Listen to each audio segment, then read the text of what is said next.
ওকে, জাভাস্ক্রিপ্টের এই পর্বে আমরা দেখব যে প্যারেন্ট এলিমেন্ট এবং প্যারেন্ট আমরা প্যারেন্ট নোড এবং প্যারেন্ট এলিমেন্ট সম্পর্কে আলোচনা করব। সো মনে করেন আমাদের এই যে এখানে আইডি দিয়ে আমরা এটাকে ধরলাম। এখন এই জায়গায় যদি আমি এবার লিখে ফেলি যে প্যারেন্ট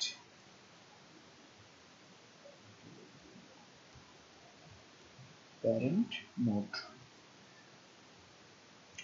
তাহলে আমাদের আউটপুটে কি আসবে?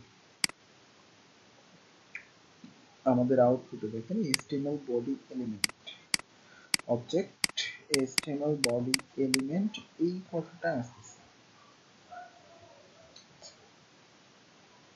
বাট আমরা এটাকে যদি কনসোল লগ করি, কনসোল ডট লগ, তাহলে দেখেন আমাদের সামনে আসবে বডি বডি, অর্থাৎ আমাদের এখানে তাহলে কি বোঝাচ্ছে যে এটার প্যারেন্ট হচ্ছে এটা। ওকে, বাট আমরা যদি ই আইডিটা এখন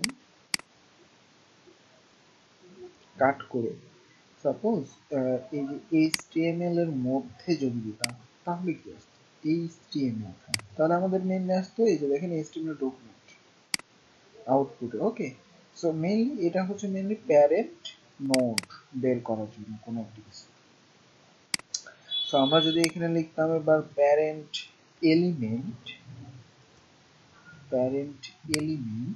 তাহলে আমাদের এটা নাল, অর্থাৎ এর কোনো প্যারেন্ট এলিমেন্ট আমাদের নাই।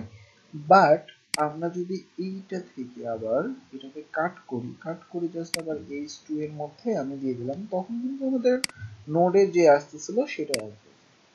দেখছেন? তো প্যারেন্ট এলিমেন্টও এটা আর প্যারেন্ট নোডটাও হচ্ছে আমাদের বডি।